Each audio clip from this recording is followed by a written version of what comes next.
It is my great pleasure to now introduce Barbara DeMarco, president of the Orange County chapter. Barbara has just been so great about putting together this noir panel for us. She is an accomplished person herself. She's the editor of Springs Noir, published by, how do you pronounce that, Barbara? Akashic Books? Barb? Hello? Akashic. Okay, great, thank you. Akashic Books, for which she also wrote a story. Barbara's stories and essays are in Orange County Noir, USA Noir, The Best of the, and Rock in a Hard Place, among many, many others. She taught at UC Irvine Extension, where she received a Distinguished Instructor's Award, and is Associate Professor of Creative Writing at Saddleback College's Emeritus Institute. Barbara's first book, Pen on Fire, was a Los Angeles Times bestseller. She hosts Writers on Writing on KUCI FM, and like I said, is president of our sister down south, the Orange County chapter of Sisters in Crime. Barbara, why don't you take it away? Thank you, Julia, and thank you everyone for having us. I'm going to introduce our panelists, and then we'll get into questions. And if you have questions, toward the end, we'll take them. You could put them in the chat or you can speak them, as long as they have a question mark at the end of the sentence, you know, question with a question mark. Anyway, I'm going to introduce our panelists. Eric Beetner is that writer of more than 20 books like Rum Runners, All the Way Down, and The Devil Doesn't Want Me. He hosts the podcast Writer Types and Noir at the Bar reading series in LA. He's been nominated for 3 Anthonys, an ITW Award, Seamus, Derringer, and 6 Emmys. Eric is a member of this chapter, the Sisters in Crime chapter. Tod Goldberg is the New York Times bestselling author of over a dozen books, including The Low Desert, Gangsterland, a finalist for the Hammett Prize, Gangster Nation, The House of Secrets, which he co-authored with Brad Meltzer, and Living Dead Girl, finalist for the LA Times Book Prize. And Roberge is the author of 4 books of fiction, and most recently the memoir Liar, of which the New Yorker said both the smallest and the biggest moments fascinate. He's at work on a novel. And so I'm so glad you guys could be here. I was thinking, well, the one thing we have in common is Palm Springs Noir that was published in July. But, and I was also thinking about when I asked the 3 of you to contribute a story, and I remember feeling thrilled when you all said yes, because I was familiar with your writing, I'd read a lot of it, and I couldn't wait to see what you turned in. And I've read your stories so many times at this point, and they continue to entertain, and I love them. So I don't know how many of you out there are familiar with Akashic's anthologies, but all of them are rooted in place, so that this anthology, Palm Springs Noir, all of the stories, there's 14 stories, and they all take place in the Coachella Valley. Every writer got his or her own neighborhood. Akashic has 110 of these books around the world that take place around the world. So when you're going to go somewhere, buy your travel books and then buy an Akashic anthology and see the other side of things, right? The other side of things of wherever you are going. Anyway, why don't we start with the 3 of you talking about your stories and how the idea came about and how it developed. Tod. Thanks, Barbara, and thanks for having us here this weekend. I want you to know that because of this event, I showered after watching 3 hours of football. Oh, yeah, Excellent. I did that. So because of you, I'm fully bathed. I would not be otherwise. So, you know, a lot of the stuff that I write takes place in the Coachella Valley anyway. I live in Indio. I grew up in Palm Springs. So I sort of naturally write about this area in general. But the story that I wrote for the book, A Career Spent Disappointing People, which I then retitled for my collection of short stories. So exists as like 5 different things in my head now. Came out of a very simple thing, which is that there's a hotel not far from where I live called the Royal Palms. And I drive by the Royal Palms on a fairly regular basis. And I think to myself, who the fuck is staying at the Royal Palms? Because it is between the prison and the date festival grounds. So, and it's walking distance to an old school Der Wiener Schnitzel. So it's like everything you could ever want in a place. And there's a bar that is inside of it that was called Cactus Jack's, but has recently gone through new ownership and is now called Steers. So I would drive by this place on a fairly regular basis, wondering who would stay there, and knowing for certain, because it's only also a mile from where they hold Coachella, that someone looked online for a hotel near Coachella, found the Royal Palms, stayed there, and was like, I've made a terrible decision. This is not what I was promised. So I wanted to write about that place. But I also wanted to write about something very specific to the desert, which is this sort of weird underbelly of menace that exists sort of in common everyday things. One of which is that there's a clown, there's actually competing clowns, but there's a specific clown who goes to bars and restaurants in and around Palm Springs, but specifically in the East Valley, and just kind of hangs out, takes pictures with the locals. If you look on my Twitter right now, yesterday, someone sent me a photo of him in a bar. And like, I'm horrified by this dude. His name is Harpo, and I'm horrified because my mom knew this clown, and my mom has been dead for 15 years. So like this notion that there's a tourist clown that comes into bars and restaurants, I wanted to write about that. And so then I just simply had to find the story that would allow me to write about that hotel and write about that clown. Okay. Wow. All right. Well, thank you for having me. It's great to be here. I need to update my bio because as of about 15 minutes ago, I got the call that I am now a 6-time Emmy Award loser. We came in, we were runners up again. So sorry, Eric. That is still really impressive. That's not bad. The Susan Lucci of the Emmys. That's right. 6 more than me. But I mean, this was such a fun story to write. And I think my relationship to Palm Springs and that whole area is as a weekend getaway. So I think that's where my mind immediately went. And so my story takes place, it's about a guy who lives in Los Angeles, owns a property out there. It's going to be his retirement spot, but he currently rents it out as an Airbnb, which, as we know, is proliferating all across the Palm Springs area and that whole Inland Empire like crazy. And there's so much paranoia that I have about the idea of being a landlord or running any sort of that kind of thing. It just seems fraught with disaster around every corner, and I would never do it in a million years. So that immediately got my brain thinking and spinning out of like, okay, what are the reasons why I would never do this? Oh, it's because there's a very good chance there's going to be a dead body show up in your pool, and you're on the hook for it. So that was definitely the start of it. And then I think the best kind of noir stories never take the turn that they should, which is, well, the smart thing to do is call the police and turn it over to the professionals. But then that's not a very noir story. So immediately my character is like, okay, I can handle this. I can cover this up. I can disappear and make this all go away. And I'm not going to, lose my house and lose my 5-star rating on Airbnb. So that to me is what took it in noir territory. And of course, then things go from bad to worse. And that's all the fun of reading and writing a noir story to me. Thanks, Eric. What about you, Rob? Rob? Oh, it's me. I'm sorry. I just very quickly at the produce market in Long Beach, probably 15 years ago, there was a clown smoking on break, and kids were like trying to get balloon dachshunds and it wasn't working.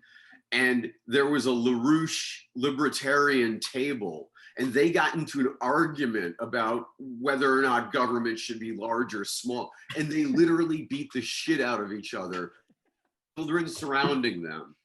It was so great. I've written about it, so if it's anyone else's.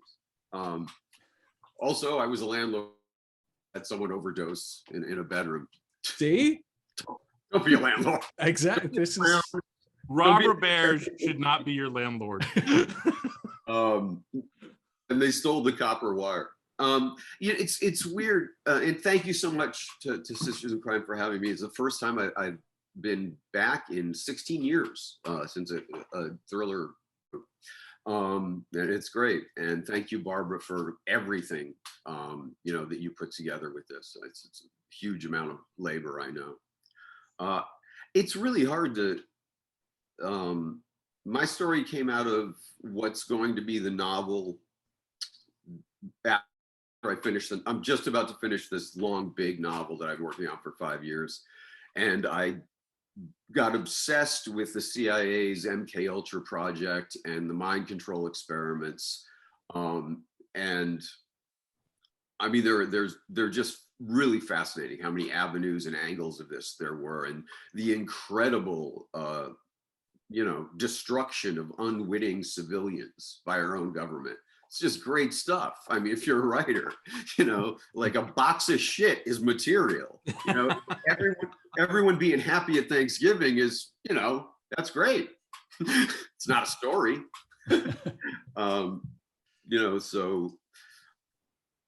I wanted to do something with the narrator of that. I sort of based it structurally on T.C. Boyle's The Inner Circle, which in fact he wrote the actual people in the Kinsey study, like everyone, real person in a fictional persona of them.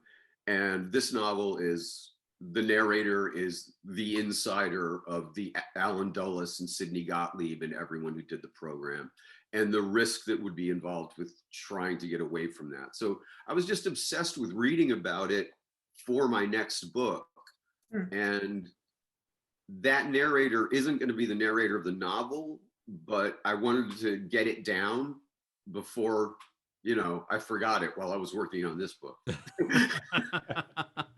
That is a fear, isn't it? That's a real fear. It's like, I got a great idea. And then it's like, what was that?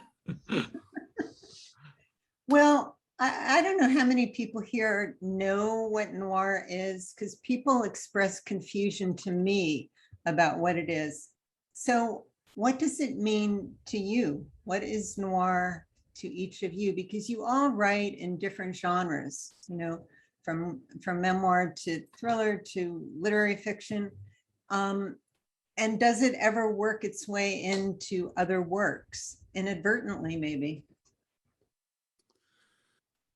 That's a good question. I think noir gets used as a catch-all phrase for a variety of different crime forms, I think. Yeah. And the three of us here write wildly different stuff. And at different parts of our careers, though, I think we've written some similar type stuff. Like there was a period in our lives where Rob and I think probably wrote similar stuff.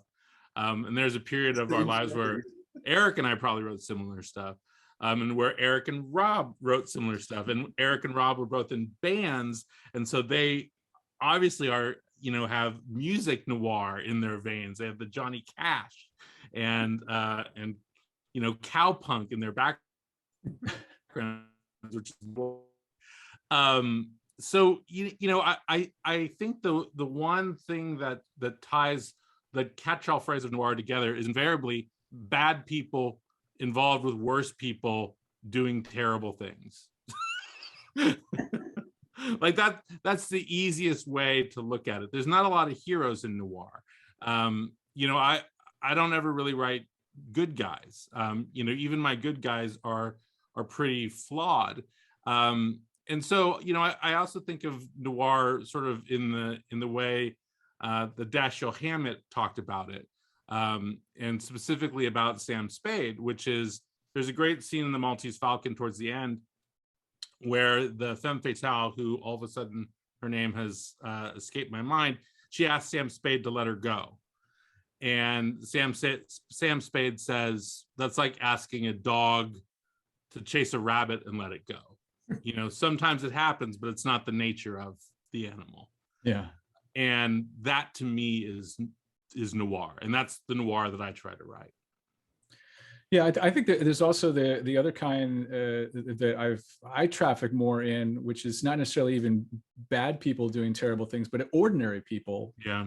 Who, whether for their own hubris, their own greed, or just their own naivete, they get drawn into a situation where they're immediately in over their heads. Mm. And I'm always very interested in writing and reading about how a completely average Joe will get into a situation, a criminal situation, and how they are going to extricate themselves, and the ways that we, I think, trick ourselves into constantly thinking like, I can fix this, and that to me is the most fun of seeing someone go down the rabbit hole where, like, okay, you made one dumb mistake, but then, oh man, you just made it 10 times worse with every dumb mistake that came after that, but all with the best of intentions, thinking, oh yeah, no, I can make this out of there. And it gets back to that old, that cliche, like if you're, what is it? If you're find yourself deep in a hole, like stop digging, or what, Right. whatever that phrase is, where it's, and these characters,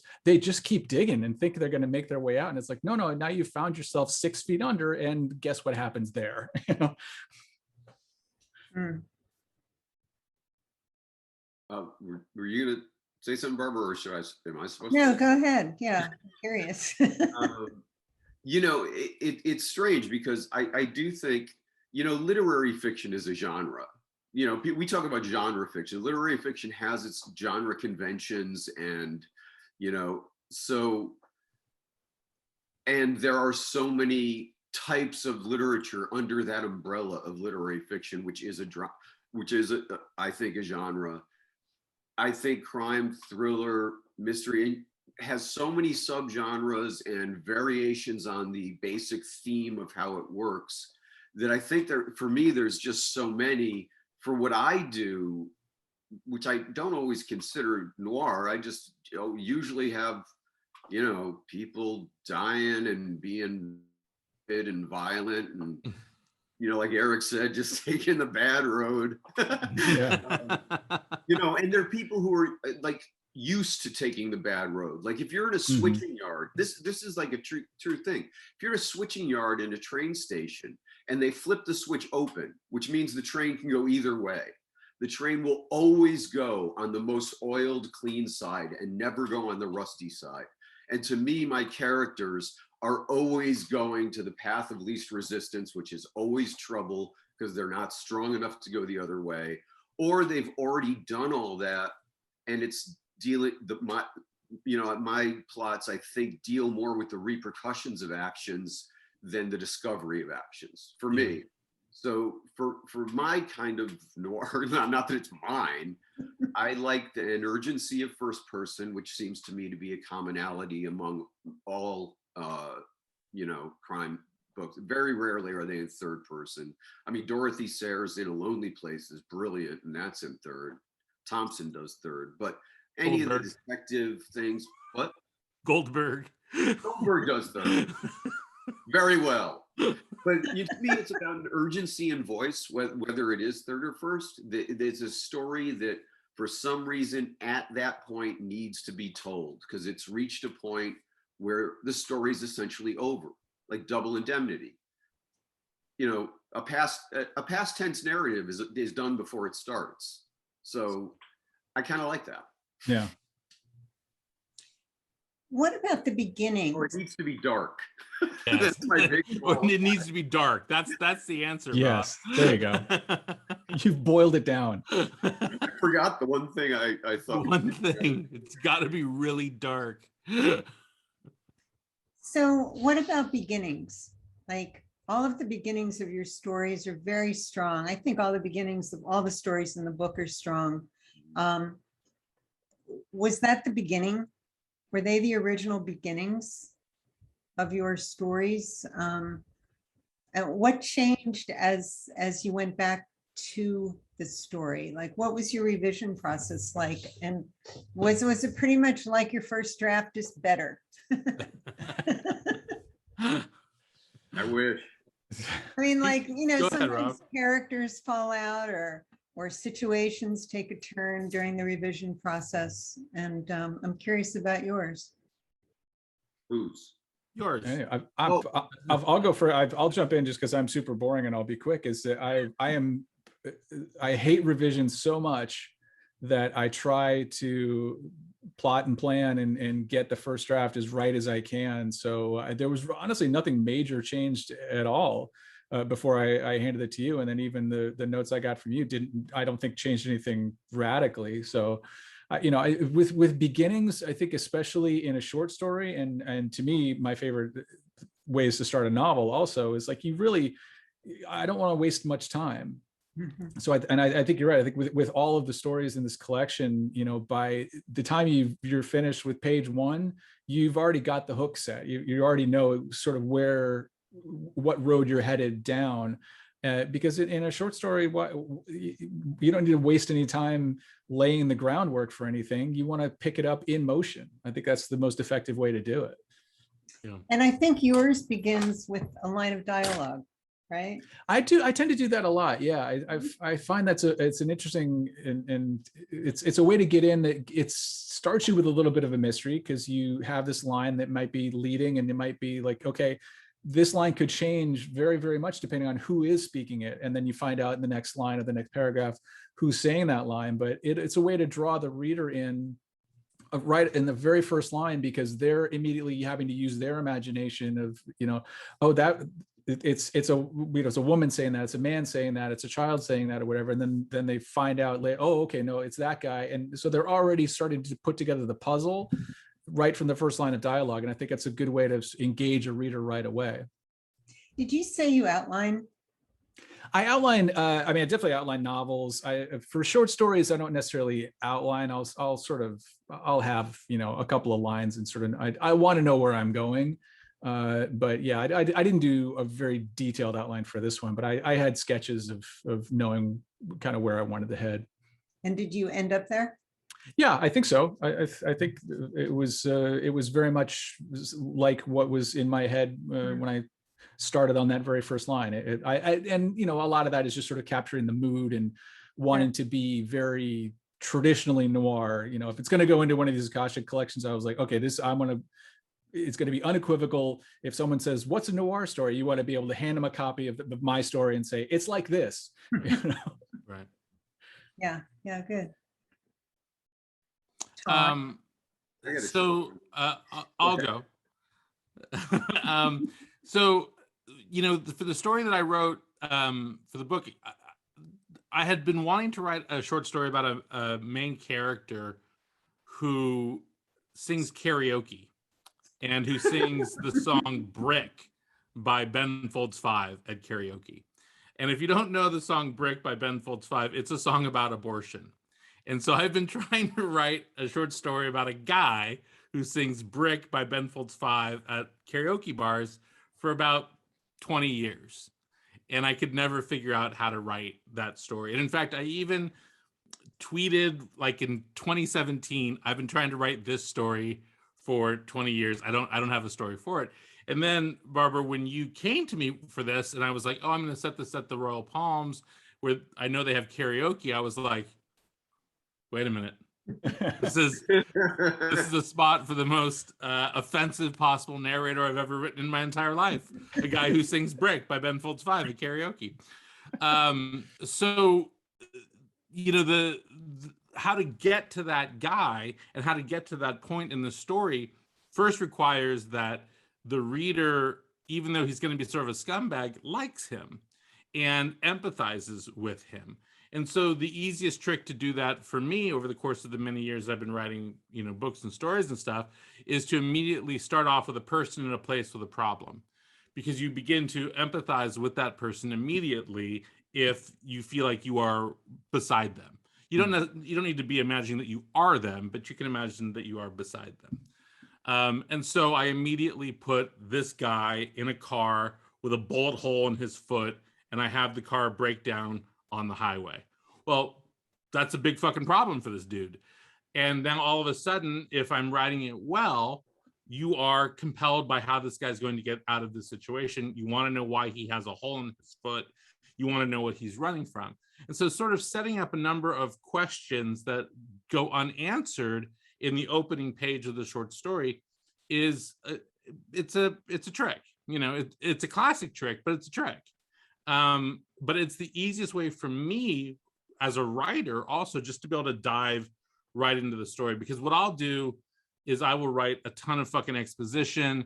I'll just go crazy with stuff that no one wants to read, but that I enjoy writing, and then I'll have to cut all of it to find where the story is.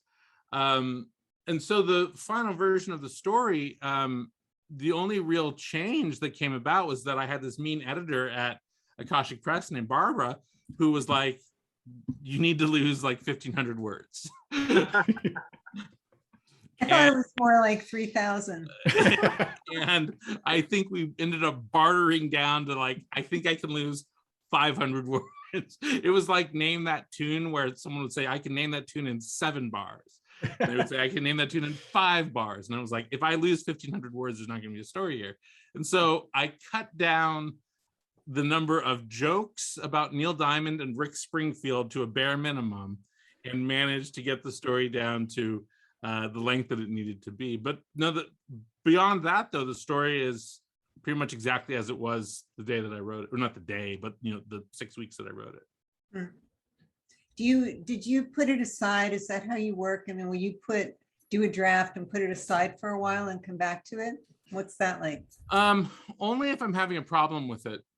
I'm a little obsessive with a story where I got to write the whole damn thing and get to the end. Like, for instance, I just wrote another short story for an anthology for Lawrence Block, and I wrote a full short story that was like 9,000 words long, and as I was writing it, I knew that it was a terrible short story, and I just could not stop writing it. I just kept writing it, and I got to the end, and my wife read it, and she was like, well, I mean, I guess it's funny. And I was like, it's horrible as shit. And then I wrote another full story in a week that was a good story. And so there's something wrong with me. And that requires that I finish the thing that I start, even if it's dog shit. But, this happens less often with short stories for me, because if it, sometimes I will just say, oh, this isn't working, I'll start over again. But very rarely will I leave something for a long time, unless it's nonfiction. I'll work on a piece of nonfiction for a year sometimes. I'll work on a little bit here, a little bit there. And that's not often because of a creative issue. It's more like an emotional thing, because if I'm writing sort of like a sad personal essay, I don't really want to write it, but I feel compelled to. And so I go back to it when I'm ready to write whatever it is that I'm writing about.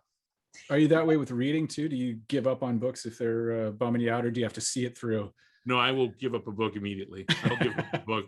Like, I've got too much student work to read that I have to read that sometimes isn't that great, that I am more than happy to read like 25 pages of a novel and be like, nope, turns out Tom Clancy always sucked.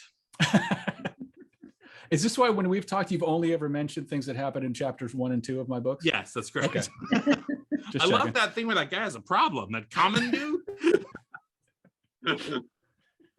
So Tod, you mentioned nonfiction and essays, and I remember your essay in Westways a couple of months back. I think most of us here who are in California get Westways and probably saw that essay, and it was such a different tone and voice. Of course, it's nonfiction, it's an essay, but is that what you're talking about? Like, would you put that away and come back to it? And did you go to the place you were writing about in that essay to really kind of feel what it was again? Yes and no. So the essay that Barbara is speaking of, in Westways magazine, which is the magazine you get if you have AAA, every issue they have an essay from a writer about something involving driving somewhere, basically.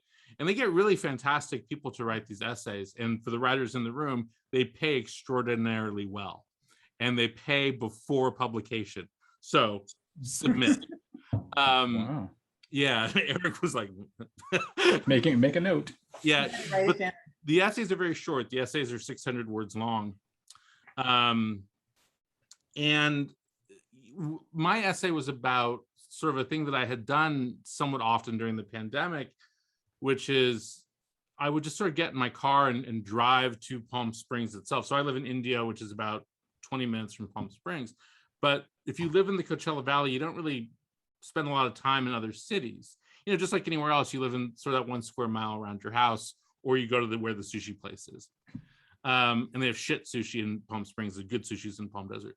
And so I would periodically just drive to Palm Springs, and Palm Springs has a lot of memories for me. I've been coming here since I was an infant. My grandparents had homes here. And so I was able to go and sort of revisit parts of my memory, because I remember, like, at the beginning of the pandemic, when we were having those super vivid dreams and you're sort of flooded with old memories of things.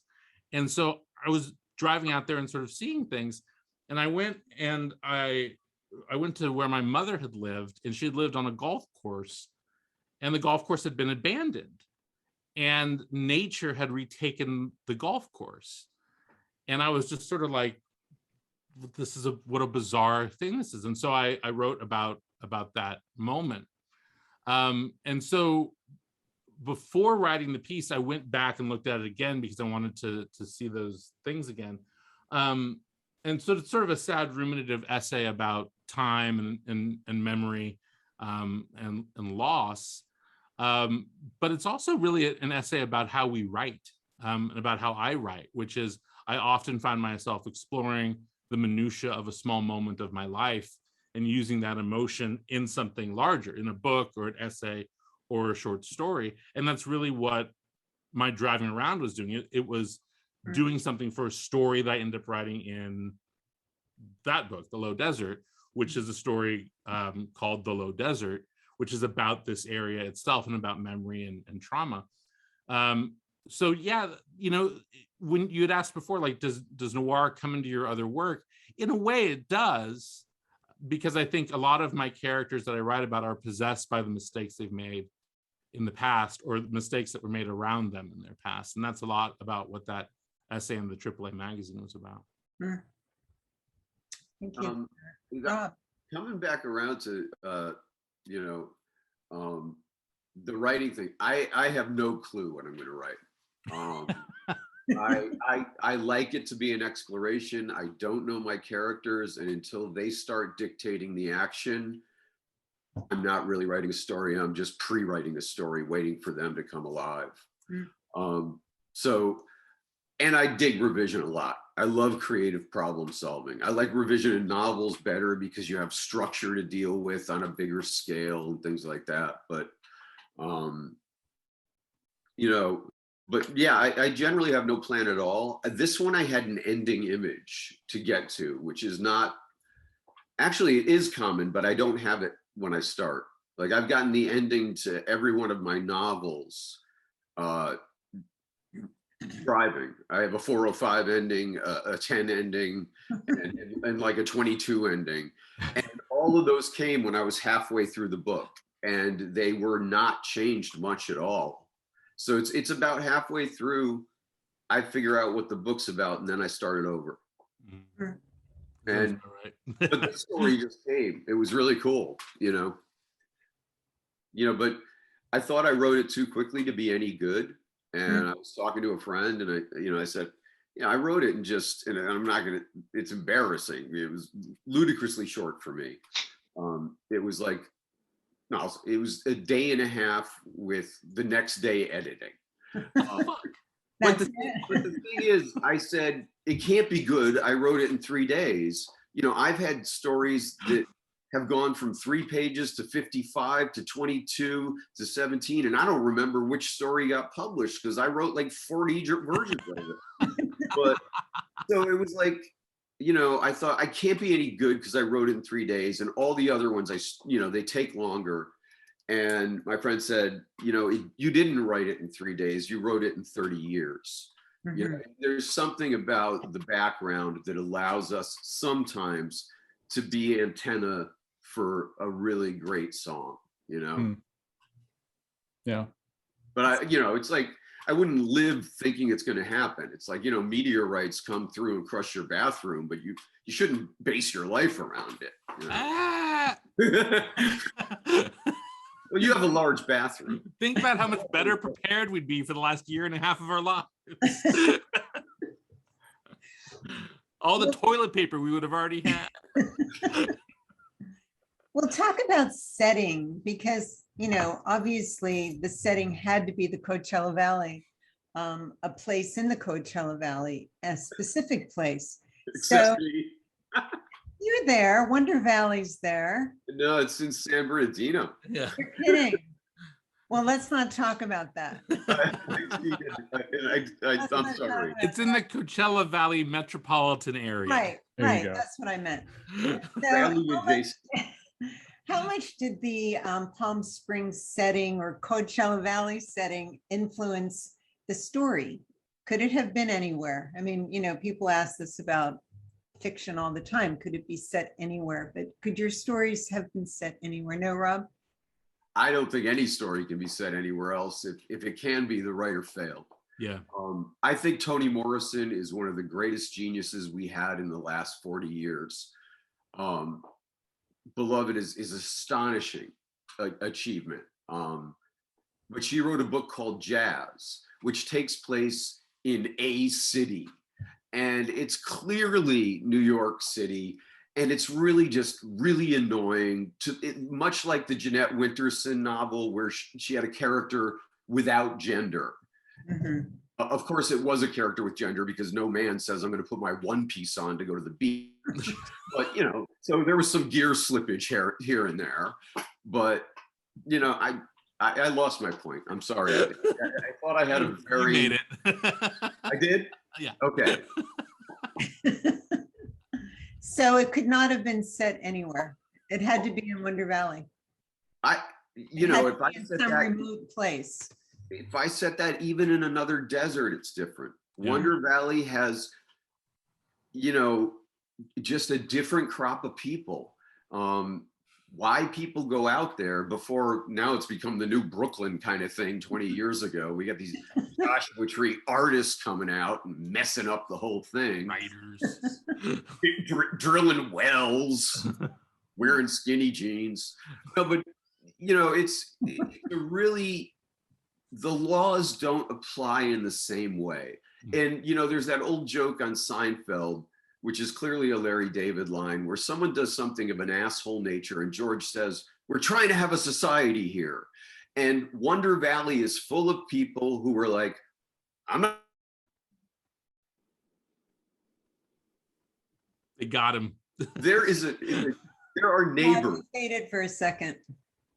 This is the last. There are a pair of neighbors about 20 miles out of 29 Palms, just about before there's no services for 100 miles.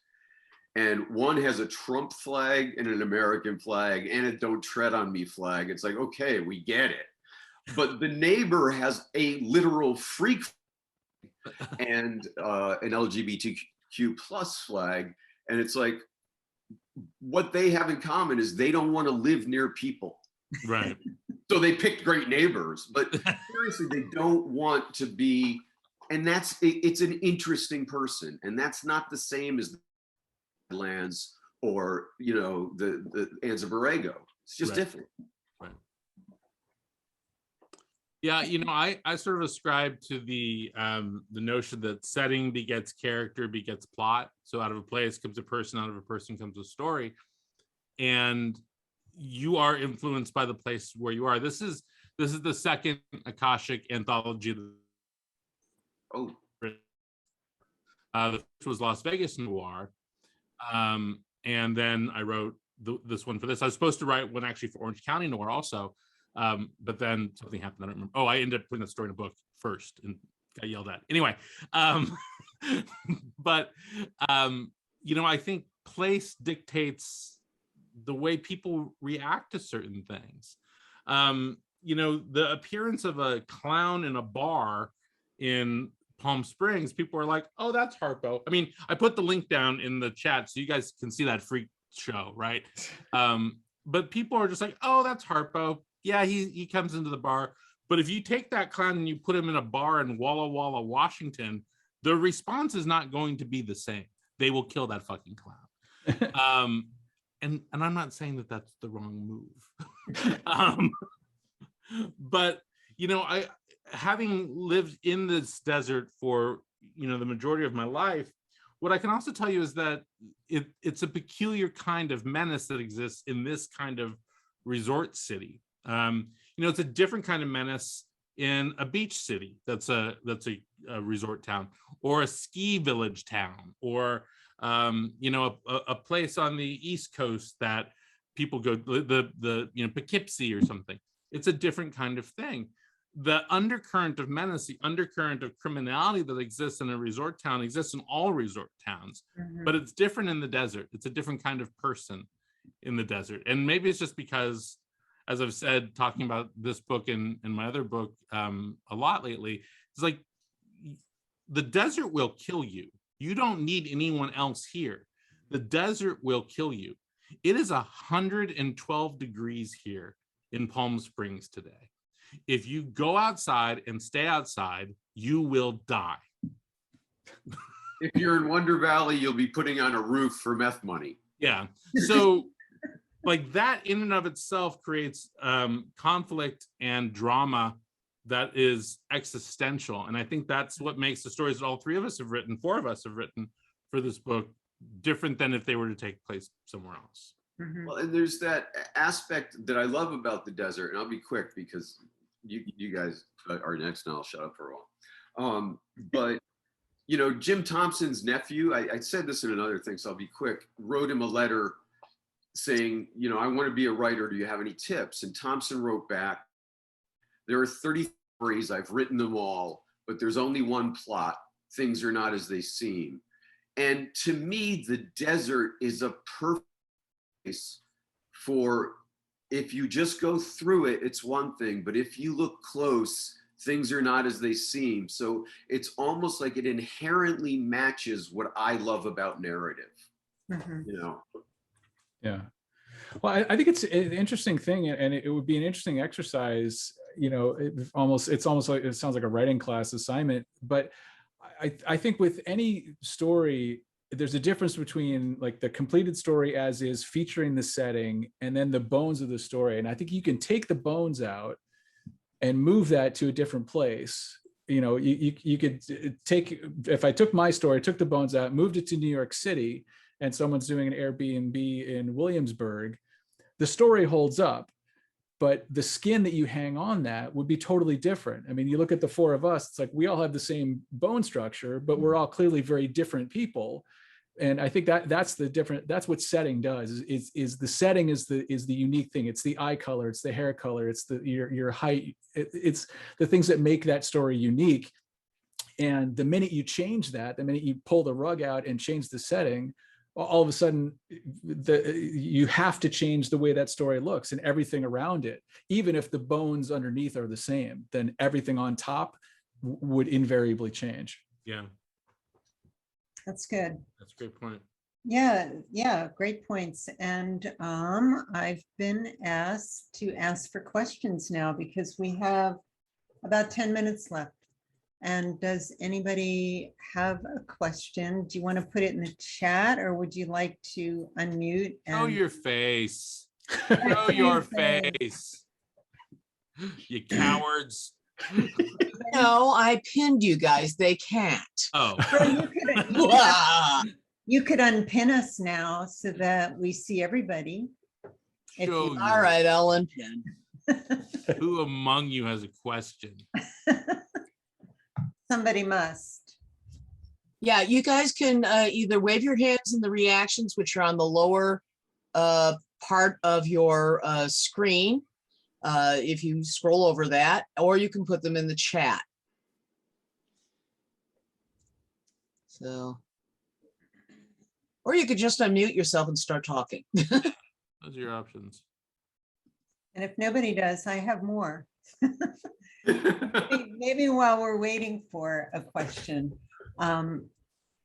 Okay, so I guess I'm wondering about voice in terms of because noir is very much tied to voice. And are there books or movies, particular authors that have influenced you or that you go back to time and again? Yeah, I mean, speaking for myself, I read a lot because of the podcast, and sometimes I get into long stretches of what I call obligation reading, where it's like, oh, I have to read this because I'm going to interview that person, or I have to read this because I'm a judge for ITW this year or whatever. And that can start to get to be a grind. Or just sometimes you read because you want to try to stay up on the books that everybody else is talking about, and the people that are your peers, and what's selling now and all that. But when I get burned out on that, I will always go back to the vintage reads, and like so many, like all the top row here. And these are all books from the 40s and 50s. And I have, certain go-to authors, people like Lionel White or William P. McGivern, that I can go back to and find this little undiscovered novel, and they're almost universally good, and right up my alley. I mean, they hit the sweet spot for me. And I think the things that are common among all those is an economy of words. They're all under 250 pages, if not some are under 200. They all get right to the point and don't waste a lot of time bringing you there. And they're easy to read. And, whether that was just that they're churning them out and making them for the masses, the pocket paperbacks that sold for 25 cents on a spinner rack were made for guys on their lunch break. I mean, this is not trying to be high-minded literature, but there's a way that they communicate so effectively and so instantaneously their story that it just goes down easy. And I always respond to that versus something where, like, I will be the first one, like, even if everybody in the world is talking about a book, I'll be like, oh, let me check this out. And it's 580 pages. Yeah, pass. I'm sure I've missed out on some great books, and I'm totally fine with that. Yeah. I actually have House of Leaves holding up my computer to be high enough. And that's the most I've gotten out of House of Leaves in 7 years. And I think it's probably brilliant. I mean, the first 80 pages are absolutely brilliant, but it's like, okay, now I've been bombarded with brilliance. I don't want to deal with it for another 690 pages. It's like, okay, you've proven you're smarter than me, but it's not a great plot.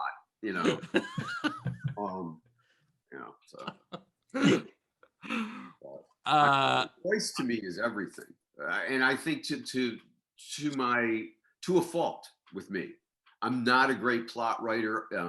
My new book, the plot's better than anything I've ever done, but I'm not I don't think in plot. I think in language, and I think in character. I had a bad learning disability as a kid with writing and reading. So most of my language was picked. I have an auditory memory rather than a visual memory. I have a great memory of reading. I have a terrible memory of how to write. It's just various different things.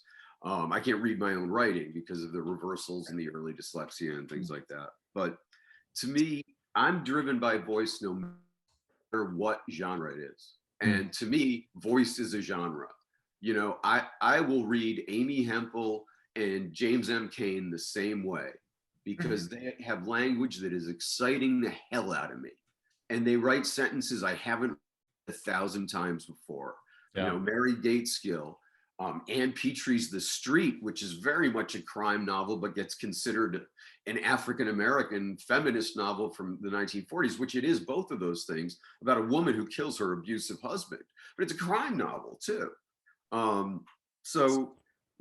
I reread Fitzgerald, but Cain is probably my crime guy because he wrote like novel concentrate. Like if you added water, it would be 250 pages. Yeah. I mean, his novels are like 120 and they're perfect.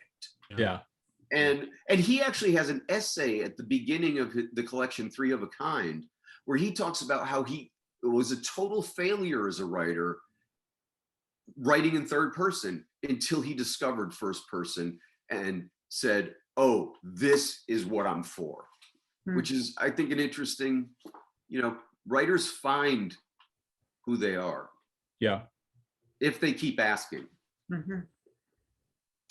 I mean, I agree with both Eric and Rob about everything. I know that pains you to say that, Tod. And even about some of our go-tos. For me, when I'm struggling and when I don't know what I'm doing or when I feel lost, I always go back to Elmore Leonard. And not only do I go back to Elmore Leonard because we probably write similar kinds of stories and books, but also because I like to look at him before he was a big success. And like, what was the point between when he was a cult writer and when he was Elmore Leonard, the brand? And there's no difference in the writing. That's what I was going to ask. I was going to ask if there was a shift. No? None. None. Interesting. One of my favorite books of his is a book called Swag. And it has in it the 10 rules for being a criminal, one of which is don't hang out with criminals. And it's an early book of his that came out in the late 1970s, early 1980s. Not early. He was writing westerns. But I like to read those books to see what the difference is between that and Out of Sight and that and Get Shorty. I mean, he did do some cash grab books later in his career that were not as good, like Road Dogs, which was a sequel to Out of Sight because he thought George Clooney might make another movie using the Jack Foley character, but that's another story.